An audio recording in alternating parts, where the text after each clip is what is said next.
welcome back to Children's Church. I'm so glad to have you here with me. It's January 8th, which means we did New Year's last week. We're going to finish up the story of Jesus' early life.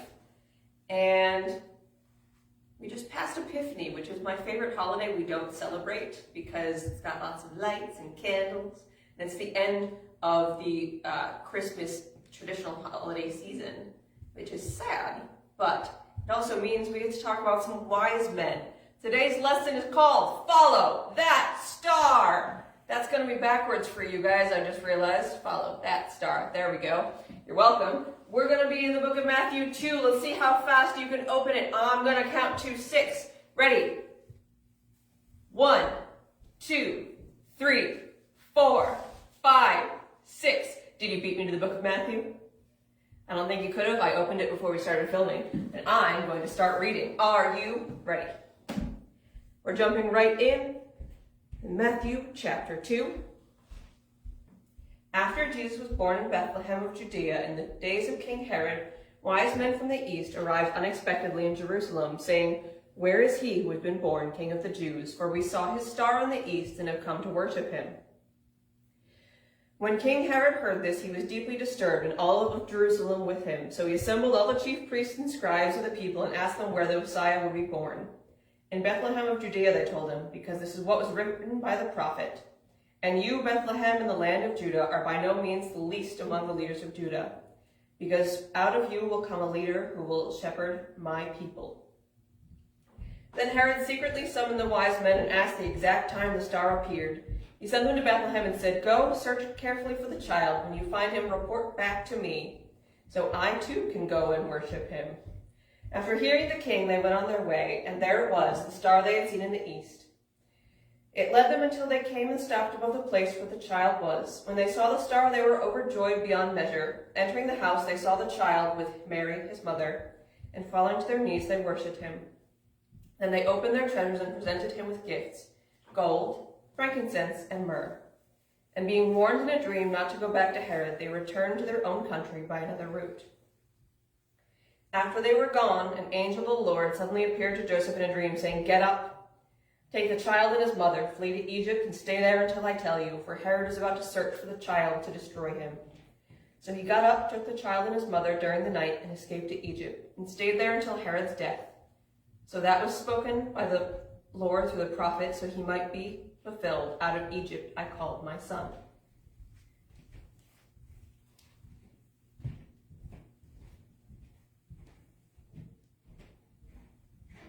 No, I'm going to finish the story. This part's kind of sad. Sorry. Then Herod, when he saw he had been outwitted by the wise men, flew into a rage. He gave orders to massacre all the male children in and around Bethlehem who were 2 years old and under, in keeping with the time he had learned from the wise men. Then what was spoken through Jeremiah the prophet was fulfilled. A voice was heard in Ramah, weeping in great mourning, Rachel weeping for her children, and she refused to be consoled because they were no more. After Herod died, an angel of the Lord suddenly appeared in a dream to Joseph in Egypt, saying, "Get up, take the child and his mother, and go to the land of Israel, because those who sought the child's life are dead." So he got up, took the child and his mother, and entered the land of Israel. But when he heard that Archelaus was ruling over Judea in the place of his father Herod, he was afraid to go there. And being warned in a dream, he withdrew to the region of Galilee.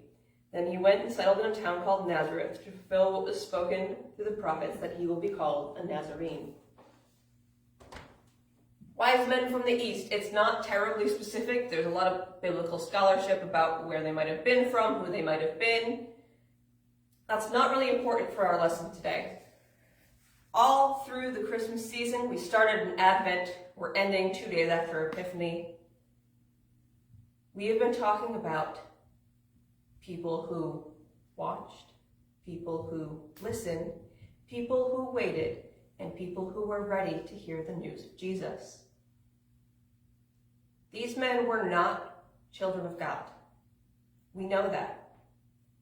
They weren't priests. They weren't teachers. They weren't Jewish. But they saw the star and they understood. They too had been watching, waiting, and were ready to follow. They watched the sky, and they understood that something had happened.